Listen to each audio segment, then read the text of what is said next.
Hello students, welcome to विज्ञान history classes. आम plus two second year Bharat इतिहास गुप्त युग विषय रे आलोचना करुथिले।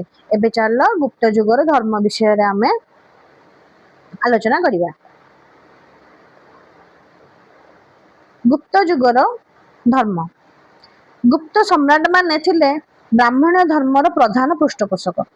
अंधकार युग परे गुप्त मानकर उत्थान ब्राह्मण धर्मर सर्वांगीन विकास पाई सुजोग सृष्टि करथिला। एही वंशर महान सम्राट द्वितीय चंद्रगुप्त निजकु परम भागवत उपाधि रे भूषित करथिले।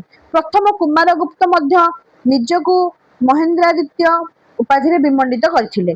एथिरे प्रत्यमान हुए जे गुप्त सम्राट माने ब्राह्मण धर्मर पृष्ठपोषकता करथिले, मात्र सेमाने प्रत्येक धर्म प्रति उदार भाव प्रदर्शन करथिले। से समय रे ब्राह्मण धर्म सहित बौद्ध धर्म एवं जैन धर्म प्रसार मध्य घटिथिला। ताले को धर्मर प्रसार घटिथिला सेतबेले तो बौद्ध धर्म और जैन धर्म लोक विषय रे लोक किछि किछि अवगत हो जाइथिले, तेणु सेतबेले मध्य प्रसार लाभ करथिला। किंतु गुप्त सम्राट माने ब्राह्मण धर्म को प्राधान्य दउथिले। गुप्त युगर वैदिक धर्म एवं जाग यज्ञादि पुनः प्रचलन होइथिला। तारे कह हेछि जो गुप्त युगर वैदिक धर्म जोटा कि हमर लेटर वैदिक एज रे हमर देखिबा को मिलिथिला ना, परवर्ती वैदिक युगर यज्ञ हंगा बेसी देखिबा को मिलिथिला। सेतळे सेटा पुनः पुणी आउथरे गुप्त युगर मध्य अधिक वैदिक धर्म कांड जाग यज्ञ आदि बेसी देखिबा को मिलिला। गुप्त वंशीय सम्राट द्वितीय चंद्रगुप्त और प्रथम कुमार गुप्त अश्वमेध यज्ञ संपन्न कराई थिबा बेले करदराज विष्णुवर्धन पुंडरीक यज्ञ परिसारी स्तूपटीए निर्माण करथिले। एही युगरे अग्निस्तोम बाजपेय षोडशीन आदि यज्ञ संपन्न करा जाउथिला। गुप्त युगरे विष्णु को गदाधर जनार्दन नारायण वासुदेव गोविंद आदि नाम रे पूजा करा जाउथिला। शिव को महेश्वर ईश महाभैरव जयेश्वर आदि रूप रे आराधना करा जाउथिला। शाक्त धर्म मध्य गुप्त युगरे प्रचलित थिला एवं शक्ति को पार्वती भवानी गौरी आदि रूप रे पूजा करा जाउथिला। आमे भी जानिछे आमे केतळे शिव को महादेव कहूचे कले महेश्वर कहूचे, तो सेतळे मध्ये से प्रचलित थिला। दुर्गा व्यतीत गंगा जमुना सरस्वती वैष्णवी सची इत्यादि देवी को मध्य पूजा करा जाउथिला। सेही समय सूर्य वरुण कुबेर कार्तिक गणेश जम आदि को पूजा करा जाले। यक्ष गोवर्धन विद्याधर आदि उपदेवता माने मध्य पूजित हेउथिले। तंत्र साधना मध्य सेही समय रे थिला। सेही समय बौद्ध धर्म एवं जैन धर्म समाज रे प्रचलित थिला। विभिन्न धर्म व्यतीत गुप्त युगर धार्मिक विश्वास मध्य अन्यतम। लोक माने संध्या सकाळ मध्याह्न संध्या प्रार्थना तीर्थ भ्रमण पितृपुरुष को पिंड अर्पण करुथिले। फाइयान विवरणी रु सेतेबेलर फाइयानकर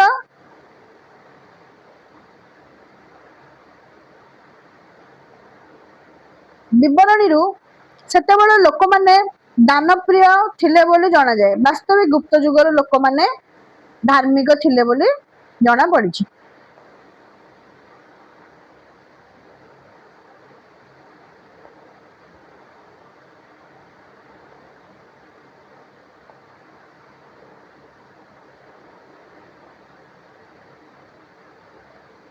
ताल देखिया गुप्त युगर दर्शन। हिंदू षडांग दर्शन। गुप्त युगरे भारतीय दर्शन क्षेत्र में प्रभुत उन्नति साधित होइथिला। एही समय रे वासगण्य सांख्य दर्शन वासगण्यकर सांख्य दर्शन उपर आधारित शास्ति तंत्र पुस्तक रचित होइथिला। जोग दर्शन रो उन्नति मध्य एही जुगरे परिलक्षित होइथिला।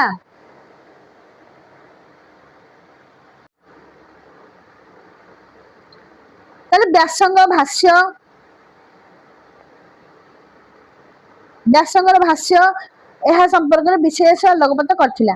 न्याय दर्शन मध्य एही जुगरे गुप्त समाज रो दृष्टि आकर्षण करथिला। वात्स्यायन न्याय दर्शन उपरे न्याय भाष्य रचना करथिले। किए करथिले? वात्स्यायन का न्याय भाष्य रचना करथिले। न्याय बिंदु थिला एही दिगरे धर्म कीर्तिंकर अन्यतम सृष्टि। धर्म कीर्ति कौन लिखिथिले रचना करथिले ना न्याय बिंदु। बौद्ध दार्शनिक दिंगनाग न्याय दर्शन उपरे न्याय प्रवेश नामक एक पुस्तक रचना करथिले। वैशेषिक दर्शन प्रभुत्व उन्नति मध्य गुप्त जुगरे साधित होइथिला। एही समय रे प्रशस्त पादक पदार्थ धर्म संग्रह पुस्तक रे एक अनवद्य सृष्टि। पूर्व मीमांसा दर्शन उपरे आधारित जैनी मीमांसा सूत्र गुप्त जुगर अन्यतम दर्शन पुस्तक रे परिगणित होइथिला। ए विषय रे बहुत गुड़िए किए कौन रचना करथिले रहिछि आकु नोट करिकि भलरे देखिले कि मन रहिबो। गोटे थर पढ़िले मन रहिबोनी, तेणु बारंबार ताकु टिके देखियाकू पड़िबो। उत्तर मीमांसा दर्शन अग्रगति मध्य गुप्त जुगरे परिलक्षित होइथिला। देखा स्मृति शास्त्र, एही स्मृति शास्त्र मध्य नारद मनु जागबल्य इत्यादि स्मृति गुप्त जुग समाज रे प्रसिद्धि लाभ करथिला। नारद स्मृति, मनुस्मृति, जागबल्य स्मृति।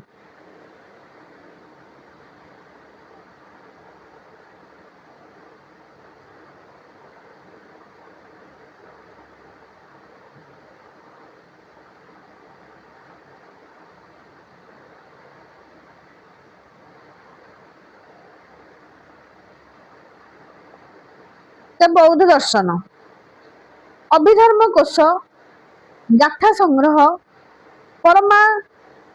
परमार्थ सप्तति महाजान सूत्रालंकार बोधिसत्व भूमि आठ कथा आदि ग्रंथ बौद्ध दर्शन उपरे आलोकपात करुथिला।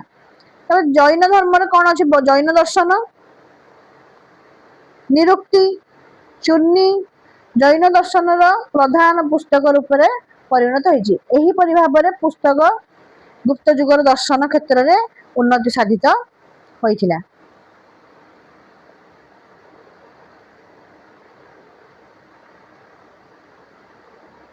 तले आमे देखिले साहित्य कला कारीगरी संस्कृति कला स्थापत्य सबु देखिले। तेणु जदि प्रश्न आसे गुप्त जुग प्राचीन भारत इतिहास रे सुवर्ण जुग कि, ताहले तुमे माने कौन कहिबो? देख हमर सारांश रे कौन रहिछि आमे टिके ताकू नजर दबा ना। प्राचीन भारत इतिहास रे गुप्त जुग विशेष स्थान अधिकार करथिला। राजनैतिक एकता सुस्थ सामाजिक परिवेश धर्म सहिष्णुता अर्थनैतिक प्रगति कला स्थापत्य तथा विज्ञान उन्नति कालजयी साहित्य सृष्टि इत्यादि अनेक विभव गुप्त जुग को सम्मान शिखर देश में उपनीत करथिला। तेणु गुप्त जुग को प्राचीन भारत इतिहास रे साधारणतः सुवर्ण जुग बोली आख्या दिया जाइछि। मार्क्सवादी ऐतिहासिक माने एहाको अस्वीकार करथिले। प्रोफेसर रोमिला थापरଙ୍କ मतरे गुप्त जुग सुवर्ण जुग नुहे, कारण इतिहास रे कौनसी जुग को सुवर्ण जुग कहवा एक विडंबना। मार्क्सवादी ऐतिहासिक माने मुख्यतः समाज वर्ण वैषम्य प्रति दृष्टि आकर्षण करछन्ती एवं चंडाल दृष्टांतर अवतरण करथिले। जो माने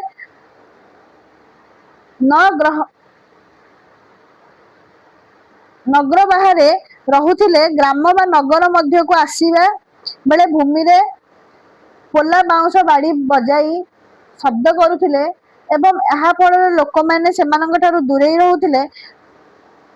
ପୁନଶ୍ଚ ଐତିହାସିକ ମାନେ ପ୍ରଫେସର R.S. ଶର୍ମା ଗୁପ୍ତ ଯୁଗର ସମ୍ରାଟ ମାନଙ୍କର ଅର୍ଥନୈତିକ ଅବସ୍ଥା ସ୍ୱଚ୍ଛଳ ନଥିବାରୁ ସେମାନେ ସାମନ୍ତ ମାନଙ୍କୁ ଦାନ ପତ୍ର ଲେଖି ଦେଉଥିଲେ।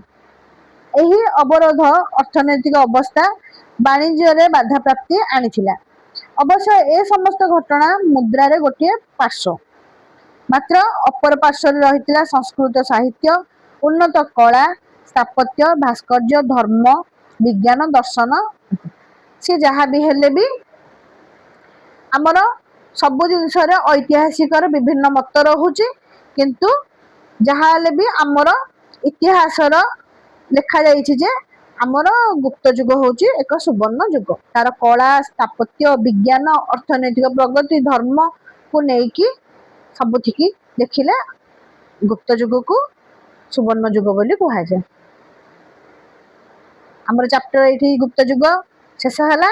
ଅନ୍ୟ ଆଉ ଏକ ଚାପ୍ଟରକୁ ମୁଁ ନେଇକି ଆସିବି। ଆଉ ଏଇଠି ରହୁଛି। ଯଦି ବିଷୟଟି ଭଲ ଲାଗିଲା ତାହେଲେ ଲାଇକ୍, ସେୟାର